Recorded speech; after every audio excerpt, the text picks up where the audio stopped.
주식 투자 심플하게 충분하게 스텝스. 투자자 입장에서 빠르고 정확한 시황을 전달드릴 최경진의 퀵시황입니다. 어제 미국 시장을 보고 굉장히 겁을 먹었는데 어제 빠져서인지 생각보다는 덜 빠졌습니다. 오늘 어떠셨나요? 네. 지금은 상당히 암울한데 오늘은 시장 경제 전체가 안개 속입니다. 네, 바로 질문 드리겠습니다. 오늘도 시장이 잘 버티다 오후 들어 낙폭이 확대됐습니다. 부정적인 뉴스뿐인데 버틸 수 있을지 궁금하네요.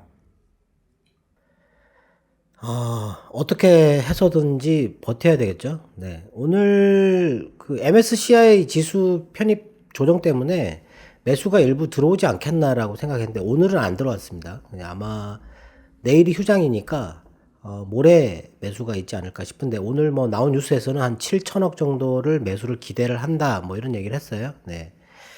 아침에 어제 미국 시장이 그렇게 많이 빠졌는데 아침에 개장과 함께 외국인은 코스닥에서 매수를 했어요. 네.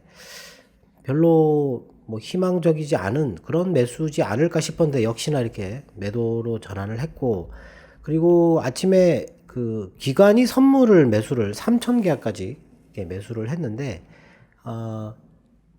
모레가 선물 옵션 만기거든요. 네. 그 전에 기관이 이런 선물 매수를 할 이유가 없죠. 네. 그리고 기관하고 개인들은 선물 매수나 특히 선물 매수 쪽인데 선물 매수를 하게 되면 유지를 잘 하지 않습니다. 네. 그래서 오늘 매도를 할 거다라고 생각을 했는데 당연히 매도가 나왔죠. 근데 이제 그거를 매도를 하면서 이제 외국인이 이제 매도를 하다가 매수로 이렇게 전환이 되는 교차가 발생하는 그렇게 현상이 있었는데 그 이후에 일정 부분 외국인이 매수가 차고 나서는 외국인도 더 이상 매수를 하지 않았다. 횡보를 계속 쭉 했다라는 거죠. 네. 관망을 해야 할 그런 어떤 상황은 지금 당장은 없는데 우리나라는 내일 또 대선이고 휴장이지 않습니까? 네. 그런 것도 좀 영향을 줬을 것 같고, 그리고 장 이후에 북한 서해안 경비정이 NLL을 넘어왔다고 해가지고 경고 사격을 했다라는 속보가 있었거든요. 네. 근데 그게 장 이후에 나왔던 속보인데 정보를 빠르게 얻은 사람은 혹시라도 매도를 했을 수도 있겠지만 3시 10분 정도에 외국인이 선물을 유지를 하다가 갑자기 살짝 매도를 했어요. 그리고 나서 중국 시장도 오늘 이렇게 빠지다가 점심시간 이후에 회복을 했었거든요. 0.6% 정도까지 회복을 하다가 갑자기 2.3%로 이렇게 쑥 내려갔어요. 네. 그거 영향도 있고, 그리고 나스닥 선물 같은 경우도 잘 버티고 있다가 11시 이후부터 매도가 쭉쭉쭉 나왔었는데 3시 가까이에서 갑자기 이렇게 1% 이상 또 이렇게 떨어지는 그런 모양이 나왔다. 근데 최근에는 시장이 우리나라 시장에서의 선물 그리고 외국인의 매매가 나스닥 선물 야간 선물이잖아요. 네. 미국 측에서 보면 그거보다 약간 선행하는 듯한 움직임을 보였었는데 오늘은 또 조금 그거하고는 다르게 또 움직였다.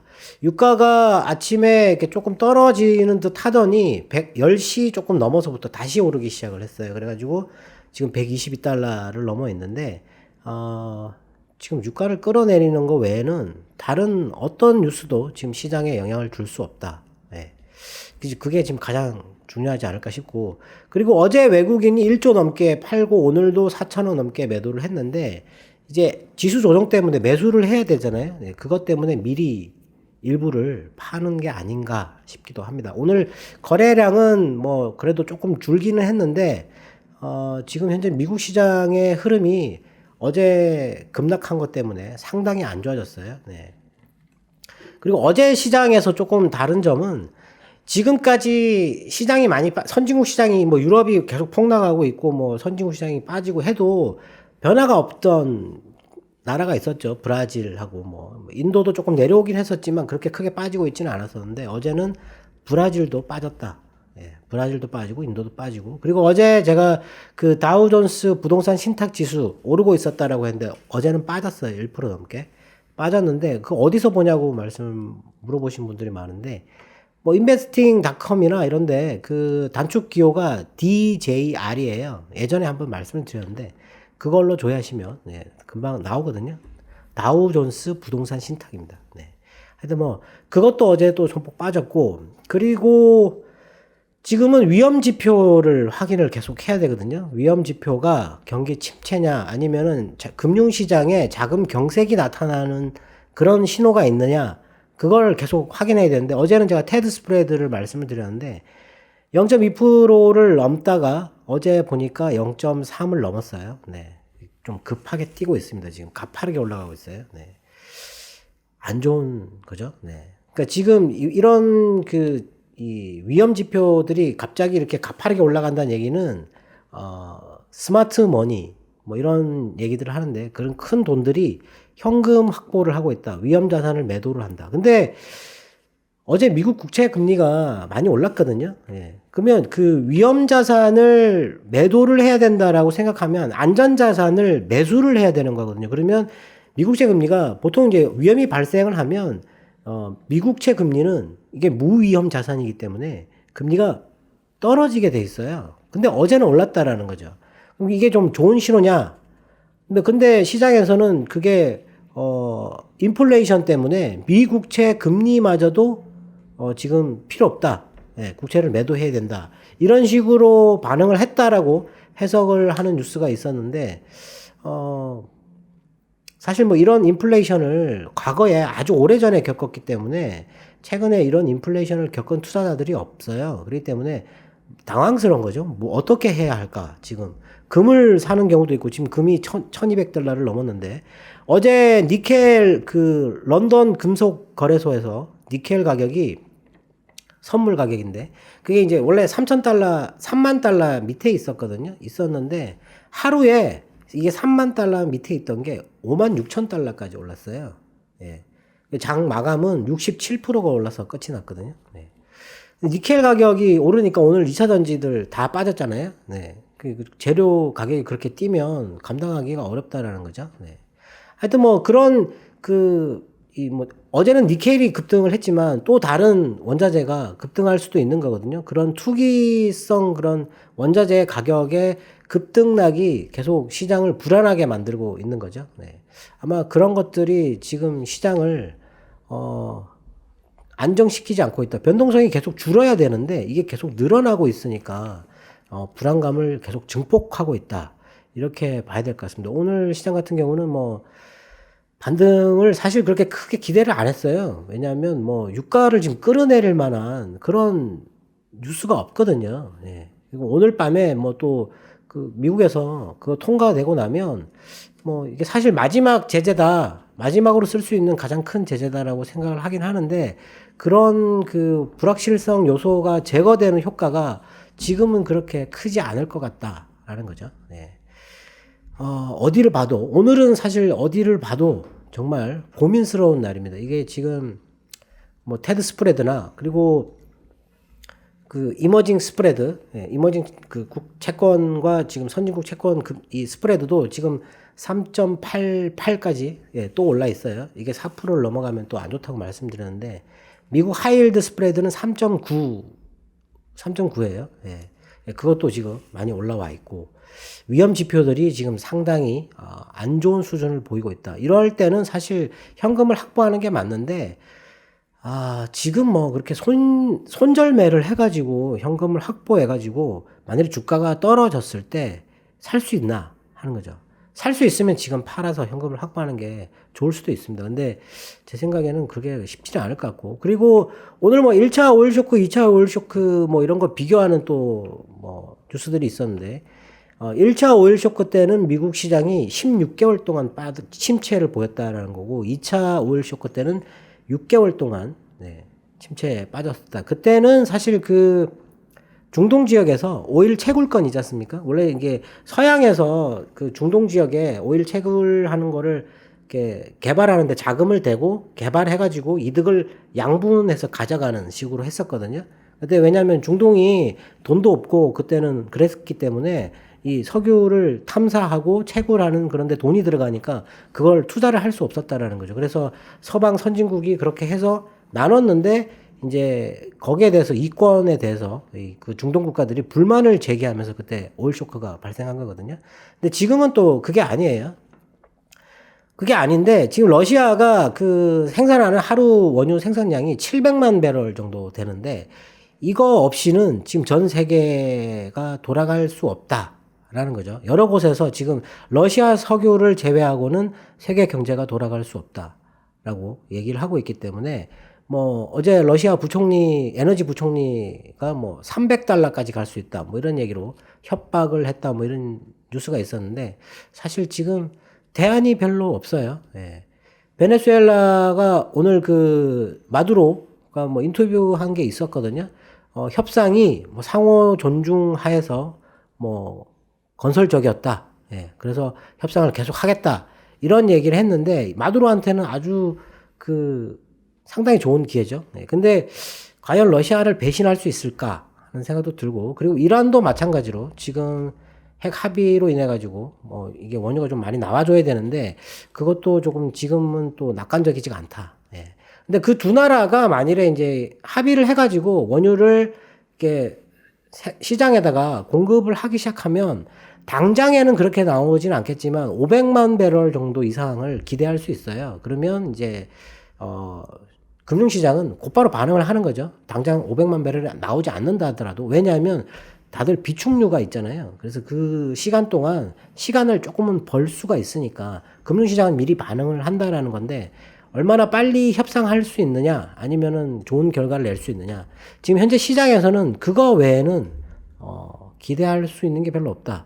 러시아하고 우크라이나하고 협상을 했는데 러시아가 요구하는 거는 너무 명확해요. 예. 중립국가, 그죠? 나토에 가입하지 않는다라는 거를 헌법에 명시를 해라라는 거고, 그리고 돈바스 지역하고 크림반도 병합을 인정하라는 거죠. 독립을 인정을 하고 뭐 러시아 병합을 인정하라. 뭐 이렇게 얘기를 하고 있는데 그 우크라이나 대통령은 우크라이나 땅 한 치도 양보할 수 없다라는 식으로 내주지 않을 것이다라고 얘기를 했기 때문에 이게 협상이 안 되는 거죠. 네. 3차도 뭐 결렬된 거고 그 4차를 또 하겠다고 하긴 했는데 서로 양보하지 않으면 안 된다라는 거죠. 네. 지금 현재로서는 답이 보이질 않는다. 여기서도 답이 보이질 않고 저기서도 아직 답이 보이질 않는다. 한 가닥 희망은 있느냐? 네. 희망 있는 뉴스가 오늘은 하나도 없습니다. 네. 그렇다고 너무 절망할 건 아닌 것 같고요. 그리고 제가 작년에 계속 얘기를 했었는데 지금 그 중앙은행들이 코로나 때문에 돈을 어마어마하게 많이 풀어놓은 상태에서 그것도 금융위기 때 풀어놓은 돈을 회수를 하지도 않은 상태에서 돈을 또 풀었거든요. 그리고 나서 위기가 오면 절망이다라고 제가 말씀을 드렸잖아요. 중앙은행이 어떻게 할 수 있는 방법이 없어요. 그때는 돈을 너무 많이 풀어놓은 상태에서 이게 침체가 오게 되면 중앙은행이 할 수 있는 게 없어요. 뭐 긴축한다고 하면 그건 오히려 쇼크를 주기 때문에 안 좋거든요. 그럼 이제 장기 침체로 가는 거예요. 근데 이제 그 다른 경제적인 부분에서는 중앙은행들이 어떻게 수단을 쓸 수 있는 상태인데 이 전쟁만큼은 어떻게 할 수가 없다라는 거죠. 이건 무조건 정치적으로 풀어야 되는 거고 전쟁과 지금 유가 이거 뭐 연준이 어떻게 할 수 있는 부분이 아니거든요. 예. 정치적으로 풀어야 되는데 지금은 아직은 해결책이 없다. 여전히 저도 그 작년과 마찬가지로 지금 현재 상황에서 경제를 침체로 끌고 가려고 하는 사람은 아무도 없다라는 거죠. 예. 그래도 뭐 사람이 많이 죽고 이렇게 한 거에 대해서 어떤 뭐 문제가 해결되는 부분이 있어야 되지 않겠습니까? 예. 뭐 너무 절망적으로 볼 건 아니고 일단 지금 뭐 시황을 얘기를 해야 되는데 뭐 별로 달라진 게 없어요. 예. 뭐 간단하게 뭐 지표 말씀을 드리면 독일의 1월 뭐 공장제 수주 얘기가 있었고 그리고 소매 판매 얘기도 있었고요. 그리고 브라질의 2월 마르킷 제조업 PMI 이런 게 있었거든요. 뭐 별로 중요하지 않습니다. 예. 그리고 미국의 1월 소비자 신용이 많이 떨어졌어요. 68억 달러 정도 나왔는데 원래 이게 전망이 238억 달러였어요. 근데 68억 달러 나왔다는 거죠. 소비자 신용이 급감했다. 이런 게 이제 안 좋은 뉴스거든요. 신용이 급감했기 때문에 지금 유가가 많이 뛰었기 때문에 지금 4달러 휘발유 가격이 4달러 넘었다 그랬잖아요. 그러면 소비 충격이 오게 돼 있습니다. 그렇기 때문에 그 소비 충격에 대해서 지금 시장이 미리 반영하고 있다. 해외 운용사들은 소비에 충격이 올 거라고 지금 계속 언급을 하고 있어요. 예.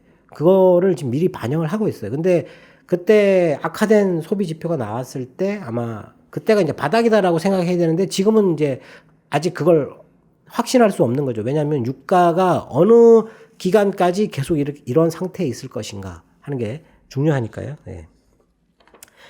그리고 지금 중국이 그 양회를 하고 있는데 외교부장이 인터뷰를 했어요. 네.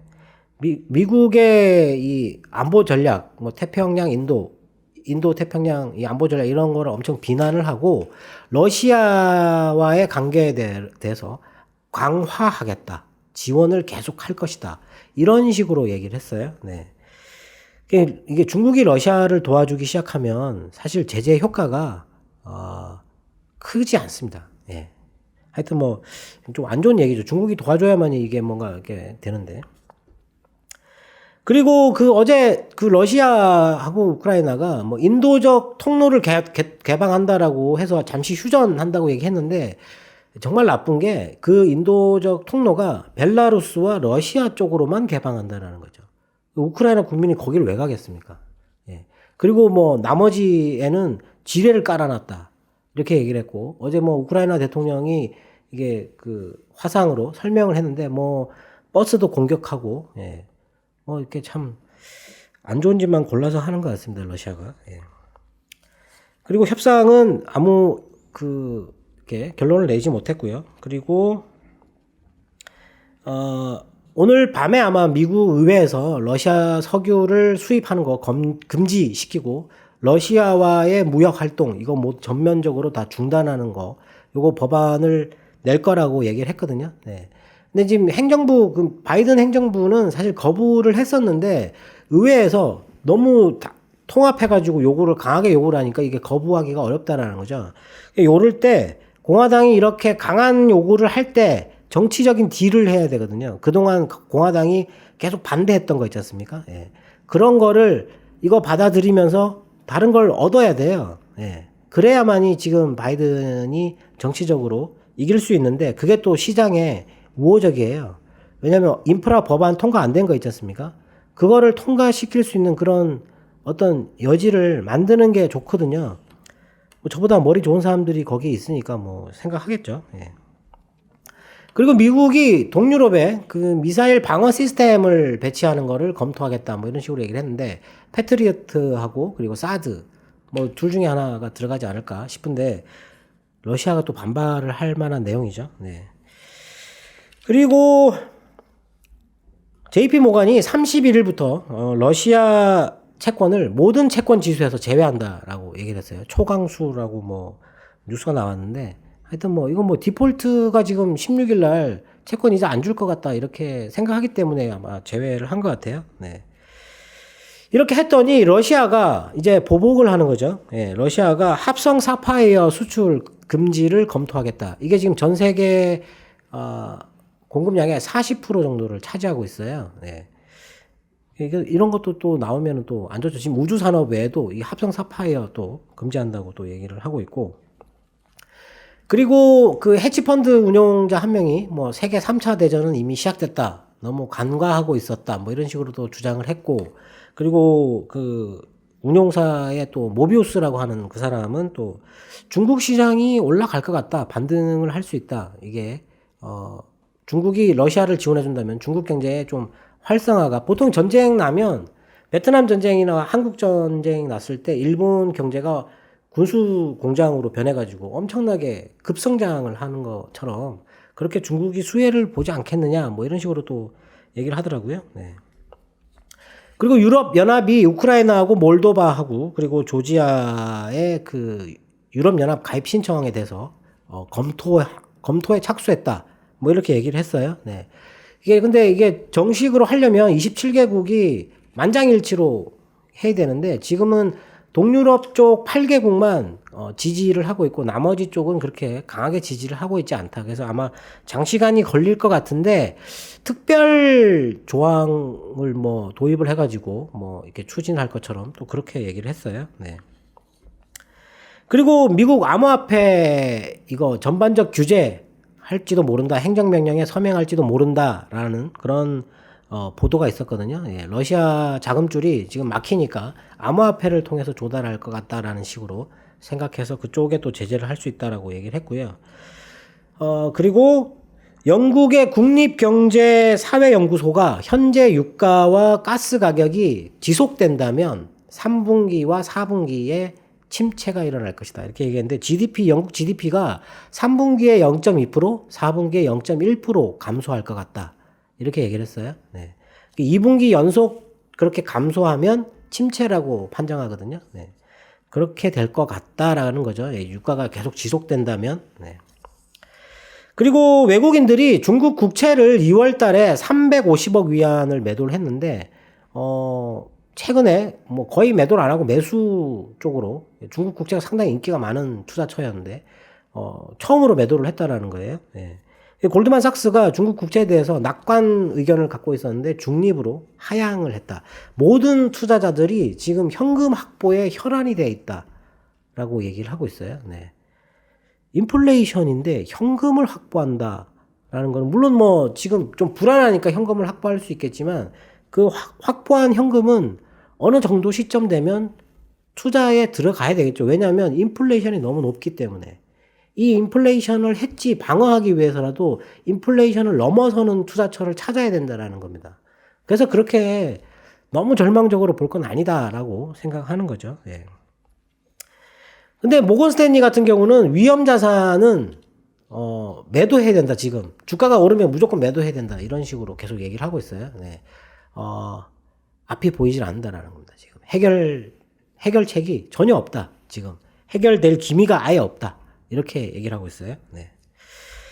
뭐 뉴스들이 뭐 별로 좋지가 않죠. 좋은 뉴스는 거의 없어요. 네. 그리고 오늘 나왔던 뉴스 중에서 뭐 하나 좀 긴가민가한 이게 뭐 가짜 뉴스인지 확인이 안 된 뉴스 하나는 러시아 정보기관 연방보안국에서 기밀 문서가 유출이 됐는데 이게 누가 2000페이지나 되는 거를 보내왔다고 얘기를 했는데 러시아가 전쟁에 실패했다, 졌다라는 식으로 이게 쭉 썼던 그런 보고서가 있다고 합니다. 근데 이게 실제 거기서 보낸 건지 확인이 안 된다라는 거죠. 네. 하여튼 뭐 그런 뉴스가 있었는데 지금은 버텨야 된다라는 겁니다. 네. 네. 좀 전에 말씀을 해주셨는데 러시아 석유가 없는 세상은 있을 수 없다. 이런 뉴스들이 최근에 많이 나오는 것 같습니다. 3차 오일 쇼크라는 얘기도 있는데 지금은 무엇을 기대해야 할까요? 지금은 뭐 다른 게 아예 없어요. 지금 그 유가 외에는 유가 가스 가격 이게 지금 너무 높기 때문에 이것 때문에 지금 경제가 침체로 간다라는 거잖아요. 이거를 해결해야 되는 거고 이거에 대한 해결책은 전쟁이 끝나든지 아니면 그 러시아 석유를 대체할 수 있는 나라를 찾아야 되잖아요. 근데 지금 현재 그 이 채굴 양이 충분히 여유분이 있는 나라가 거의 없어요. 두 나라밖에 없습니다. 지금 현재 제가 보기에는 이란하고 베네수엘라하고. 근데 사우디가 지금 그 오페크 플러스라고 하는 거기서 이게 증산을 안 하려고 하는데 과연 거기에서 증산 여력이 얼마나 있을까? 그렇게 크지는 않을 것 같거든요. 예. 지금은 이란하고와 베네수엘라의 협상이 오히려 이 전쟁보다 좀 더 빨리 기대할 수 있는 부분이 아닌가 싶은데 하여튼 뭐 해결책은 지금 이 두 가지죠. 전쟁 중단 아니면 여기서 새로운 대체 나라를 찾는다. 예. 근데 지금 두 가지 다 아직 기미가 아예 보이질 않는다라는 거죠. 그렇기 때문에 지금 빠진 거죠. 어제 미국 시장이 이렇게 일직선으로 이렇게 지난주에 한번 이렇게 일직선으로 이렇게 떨어진 적이 있잖아요. 예. 그 시장이 7시간 동안 이렇게 일직선으로 떨어진다는 얘기는 상당히 안 좋은 겁니다. 그게 반등 시도가 없다라는 거고 매도에만 집중한다라는 얘기거든요. 그렇게 되면 지금 현재로서는 기대할 게 아직은 없다. 아직은 없다라고 해야 되지 않을까 싶습니다. 네. 그리고 뭐 별로 큰 상관은 없는데 인텔이 그 모빌아이라고 자회사 그 자율주행 자회사를 IPO 신청을 비밀리에 했다고 했습니다. 비밀리에. 예. 한 60조 정도의 평가를 할 거라고 생각하는데 이거 인수할 때 들어간 돈은 한 15조 정도였거든요. 네. 뭐 하여튼 뭐 이런 뉴스도 있는데 뭐 지금은 그런 뉴스 다 필요 없고 지금 제일 중요한 거는 유가를 끌어내릴 만한 거를 만들어야 된다. 예. 그리고 그때까지 어떻게 해서든지 버텨야 된다라는 겁니다. 오늘도 투자자분들의 궁금증이 해소되었길 바라겠습니다. 네, 지금은 위험 지표를 이제 봐야 됩니다. 위험 지표가 거의 지금 거의 목전까지 와 있어요. 지금 그래서 여기서 넘어가면 사실상 이런 신호가 오게 되면 현금을 확보를 해서 좀 기다렸다가 떨어지면 주식을 더 사는 게 맞기는 한데 지금 사실 그렇게 하기가 어렵습니다. 왜냐하면 손실이 이미 너무 많이 나 있는 상태고 이렇게까지 가지 않을 거라고 다들 생각을 했는데 이렇게 된 거라서 대응할 수가 없다. 그렇기 때문에 지금은 절망적으로 보지 말고 한 가닥의 희망이라도 찾아서 버티는 게 최선이지. 네, 저희는 목요일 날 다시 찾아뵙도록 하겠습니다. 지금까지 최경진의 퀵시황이었습니다. 감사합니다.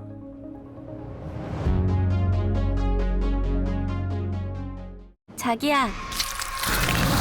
변했군요. 변하는 환율을 한눈에. 스텝스.